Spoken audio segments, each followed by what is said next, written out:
J'espère que vous allez bien, j'espère que vous vous portez bien. Alors, hier le 18 juillet 2025, Abdelmajid Tebboune a accordé une longue interview d'1 h 30, le temps d'un film, à des représentants, à des journalistes de la presse algérienne. Au cours de cette interview, il a parlé de pas mal de sujets liés à la situation, des sujets d'actualité nationale et des sujets d'actualité internationale.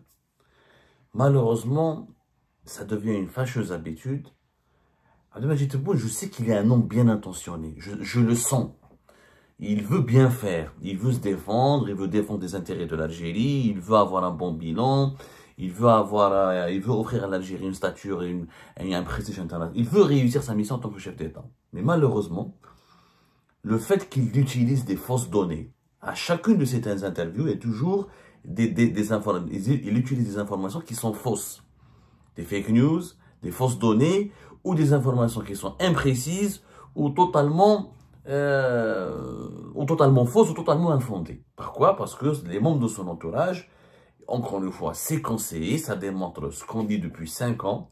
Le problème numéro 1 d'Abdelmajid Tebboune, c'est qu'il est extrêmement mal entouré. Il est très mal entouré, mal accompagné. Il n'a pas les conseillers éminents et compétents et brillants qui peuvent lui apporter cette force de frappe qui lui permettra de réaliser ses objectifs. Je vais vous faire écouter un passage hier de son interview, au cours de laquelle il a fait référence à une information qui a été une fake news, qui a été une opération de désinformation. C'est une information qui n'a jamais été vraie. Écoutez. واللي يقول لك يخلق أزمات للجزائر يتفضل يشرح لي. أنا النيجر تضامن مع المالي من يسحبوا سفيرهم، نقول له تقعد بالقوة، ما نقولوش قعد بالقوة. رغم أن احنا حتى مالي لما غلقنا الأجواء على بال الدرون اللي دخل عندنا. النيجر لحد الآن الأجواء مفتوحة. والنيجر أنا استقبلت الوزير الأول 3 ساعات 3 زور تيت تيت، وبرنامج اقتصادي وهذا اللي كنا مسطرينه مع بعض انورم. لو ترجع إلا المواقف تاع الجزائر، تتذكر يوم ما تقررت لوبيراسيون فينيكس طرف دولة أوروبية باش في إنزال تاع مظليين وهذه وعلى العاصمة نيامي ويحروا الرئيس الأسبق وكذا وكذا. شكون اللي وقف؟ دولة واحدة، لا أوروبية ولا غيرها، واحدة. قلنا ما نقبلوش التدخل وإلا رانا جزء من المشكل. تلغات العملية. جوب جيت تهمني أنا بالتدخل عندك؟ راك مسير يا حبيبي. وهذا اللي هيسير فيك يروح يحل لك مشاكلك. هذا ما كان سي اوسي فاسيل كو سا. حسن الجوار احنا مأمنين به، انت ماكش مأمن به، الله يسهل عليك يجي الوقت وين تأمن به. سي تو. يقول لك يحلوا الجزائر ازمات. Je m'arrête là, parce que ça mérite une grande explication. Tebboune parle du Niger, des relations avec le Niger. Effectivement, nous avons en ce moment une crise avec les 3 États du Sahel. Le Niger, le Mali, le Burkina Faso, qui ont formé l'Alliance des États du Sahel. Qui ont créé cette alliance fin 2023, qui l'ont officialisée 2024, etc. Et avec lesquels nous avons en ce moment beaucoup de problèmes, beaucoup d'incompréhension. Les 3 États du Sahel ont retiré leur ambassade en Algérie depuis plusieurs mois. C'était, je crois, au mois d'avril 2020, récemment, mois d'avril, début avril. Voilà, c'était vers le 6-7 avril 2025. Le Niger et le Burkina Faso ont manifesté leur solidarité avec le Mali qui a protesté contre la destruction d'un drone malien par l'Algérie. L'Algérie affirme que ce drone malien a pénétré le territoire algérien. Le Mali a démenti, il a dit on n'a jamais voulu, c'est pas vrai, on a voulu neutraliser un groupe armé. L'Algérie a protégé ce groupe armé en neutralisant notre drone. Et la polémique, elle est restée. Les 2 pays du Sahel se sont solidarisés avec le Mali. Et là, Abdelmajid Tebboune attaque le Niger. Il attaque directement le Niger. Il dit que le Niger, quelque part, il les accuse d'avoir la mémoire courte, d'être ingrat. C'est l'Algérie qui les a soutenus. L'Algérie doit proposer a proposé au Niger un programme de coopération économique très ambitieux, etc. Après, il dit, Msaïrin, ils ont été manipulés. Le Niger est manipulé. Par qui? Peut-être que Abdelmajid Tebboune fait référence au Maroc, mais il ne l'a pas nommé. En tout cas, il dit que le Niger ça a tourné le dos à l'Algérie. Donc l'Algérie n'a rien fait de mal. Tout est de la faute du Niger. Le Niger n'a pas accepté ne veut pas de la coopération, ne veut pas des relations de bon voisinage. C'est de sa responsabilité, c'est pas de notre faute. Et au cours de cette interview, Abdelmajid Tebboune parle d'une certaine opération qui s'appelle l'opération Phoenix. L'opération Phoenix, que vous avez bien vu. On avait bien entendu l'extrait. Il dit que l'opération Phoenix visait à déstabiliser, à renverser le régime du Niger. Or, cette opération Phoenix, c'est une fake news. Elle n'a jamais existé. À quoi fait référence M. Tebboune? M. Tebboune fait référence, vous savez, au Niger, il y a eu le coup d'État fin juillet. Fin juillet 2023. Coup d'État au Niger. Rappelez-vous, je vais vous donner la date exacte, voilà. Le 26 juillet 2023. À l'époque, ce coup d'État, la CEDEAO, la communauté des États de l'Afrique de l'Ouest, rappelez-vous, ont dénoncé ce coup d'État, pas du tout, c'est la communauté économique des États de l'Afrique de l'Ouest, à leur tête le Nigeria, la Côte d'Ivoire et le Bénin notamment, 3 membres, même le Ghana, d'autres pays, des pays importants de la CEDEAO ont menacé les généraux, les militaires, parce qu'il n'y a pas beaucoup de généraux au Niger, à l'époque des hauts gradés de l'armée nigérienne qui ont fait le coup d'État et qui ont emprisonné le président Mohamed Bazoum. Ils ont menacé de intervenir militairement pour rétablir l'ordre constitutionnel au Niger et pour libérer Mohamed Bazoum et empêcher que le Niger ne devienne comme le Mali, le Burkina Faso, un pays militarisé, etc., où les équilibres constitutionnels sont violés, ne sont pas respectés. Parce que la CEDEAO, elle a des chartes de fonctionnement, elle a un règlement intérieur, elle a une charte politique où les États membres s'engagent à respecter l'alternance au pouvoir, à ne pas faire des coups d'État, à ne pas renverser, ne pas déstabiliser la sécurité et la stabilité nationale. Donc il y a des valeurs communes. La CEDEAO n'est pas exemplaire, mais elle essaie d'être une région pacifiée et les coups d'État en Afrique rappellent malheureusement que des malheurs, notamment des guerres civiles, des épisodes de famine, des crises politiques et économiques interminables. À l'époque, sur les réseaux sociaux, il y a un document qui parle d'une certaine opération. Parce que la véritable opération Phoenix, c'est quoi? L'opération Phoenix, c'est un terme historique. C'est une opération historique qui a existé à la fin des années 60 au Vietnam, qui a été lancée par les États-Unis d'Amérique. L'opération Phoenix, c'est quoi? C'est en 1969, les États-Unis d'Amérique ont lancé une opération de déstabilisation du Vietnam du Sud qui était dirigée par les communistes. À l'époque, il y a eu un programme lancé par la CIA avec des méthodes utilisant les assassinats ciblés et 26 000 personnes ont été assassinées par les services secrets américains au Sud-Vietnam. Donc, c'était des opérations militaires menées par les services secrets américains et par les services secrets et par les unités d'élite de l'armée américaine pour empêcher que le communisme ne se propage à tout le Vietnam. Ça s'appelle l'opération Phoenix. Ça a existé aux États-Unis d'Amérique. C'est un réseau de renseignement et d'espionnage développé dans tout le Sud-Vietnam, etc. Et les États-Unis d'Amérique ont créé ce programme pour essayer, donc, à travers leurs forces spéciales et à travers leurs services secrets, de neutraliser le communisme dans le Vietnam. C'était avant la guerre du Vietnam, pratiquement quelques années ou pendant la guerre du Vietnam. Voilà. C'était à peu près bon, voilà, parce qu'il y a eu plusieurs guerres du Vietnam. On va dire la guerre du Vietnam, on va dire, elle dure depuis 55 jusqu'à 75, parce qu'il y a eu la guerre contre les États-Unis d'Amérique, et il y a eu la guerre avec la France, au départ, le Dien Bien Phu, etc. Les États-Unis d'Amérique ont commencé leur guerre, voilà, en 1965 jusqu'à 1972. C'était en pleine guerre du Vietnam, voilà. C'était en pleine guerre du Vietnam. C'est une opération américaine, connue sous le nom d'opération Phoenix. Ça n'a rien à voir avec le Niger, le Mali, le Sahel, l'Algérie, etc., etc. Ça n'a absolument rien à voir. Il faut absolument qu'on comprenne les nuances. Malheureusement, Abdelmajid Tebboune n'a pas vérifié les informations qu'il avait à sa disposition avant de les balancer lors d'une interview.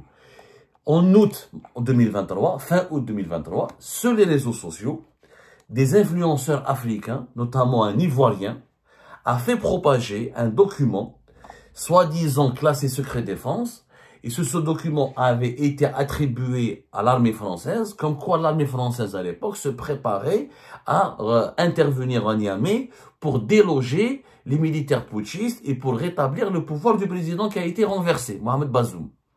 C'est un document qui a circulé sur les réseaux sociaux, notamment Telegram et Facebook, et qui a été diffusé par des influenceurs africains qui étaient d'accord avec les militaires nigériens. C'est des influences qui ont été identifiés, etc.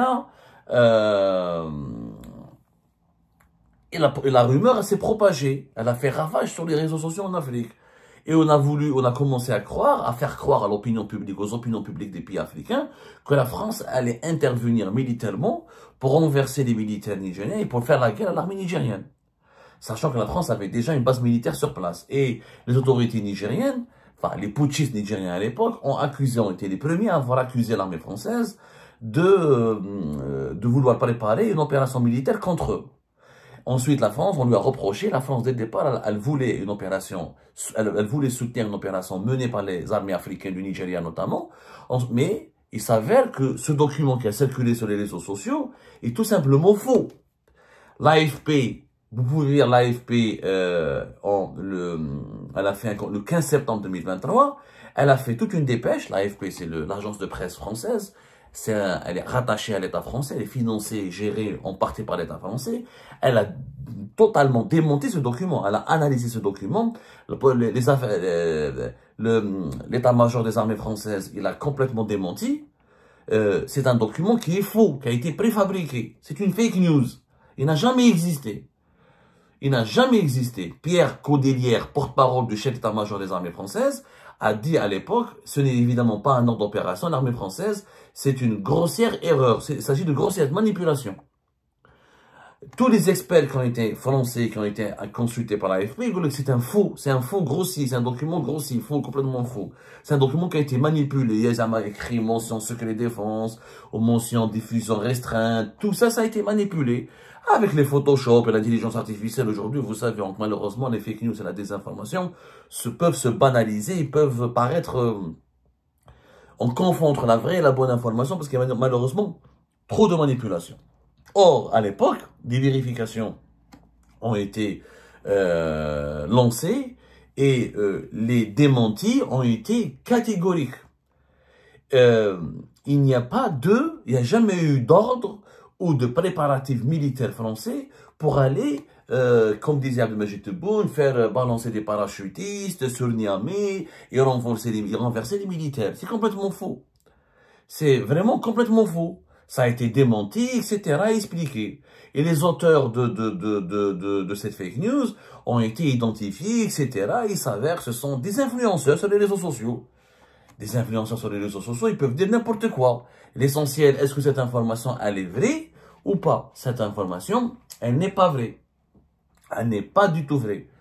Et il y a eu un démenti, il y a eu des vérifications de la presse spécialisée, notamment de l'AFP, etc. Vous savez, comme il y a une guerre d'influence qui est menée par la France, la Russie, plusieurs puissances régionales dans la région du Sahel, chaque pays, chaque camp utilise la désinformation et les fake news et la manipulation de l'opinion publique comme une arme de déstabilisation. Et ça marche. Ça marche. Donc, ce document qui prétend, qui relève d'une certaine opération militaire baptisée Phoenix, ils ont utilisé le mot Phoenix pour faire référence à l'opération militaire américaine à la fin des années 60 au Vietnam. C'est complètement faux, encore une fois. Ça n'a rien à voir. Ceux qui ont propagé ces documents, c'est des influenceurs connus, comme une certaine Suisse camerounaise, Nathalie Yomp, qui a balancé ce télégramme. Il y a une certaine Nathalie Da Silva, quelqu'un qui s'appelle Chris Yapi, qui est ivoirien. Ce sont des influenceurs, des médias sociaux.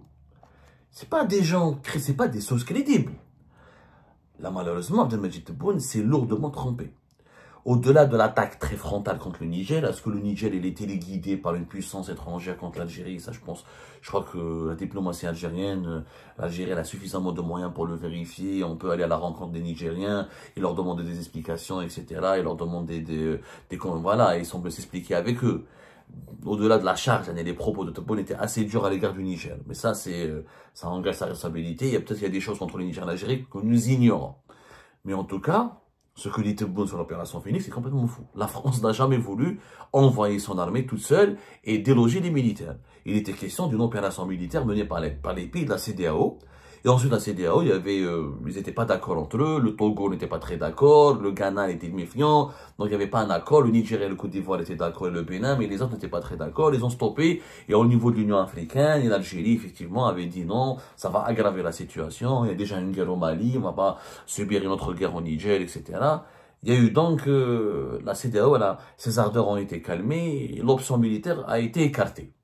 Et le Mali et le Burkina Faso ont dit qu'on était prêt à se solidariser avec le Niger et combattre à ses côtés. Donc, ça a failli, le risque d'une guerre régionale, violente, etc., aurait pu causer des dégâts incommensurables.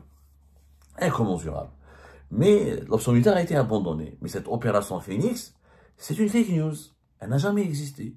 Malheureusement, quand un chef d'État utilise une fake news, c'est pas très sympathique, ni très crédible. Et c'est préjudiciable pour l'image d'un grand pays comme l'Algérie. Ça n'a pas existé.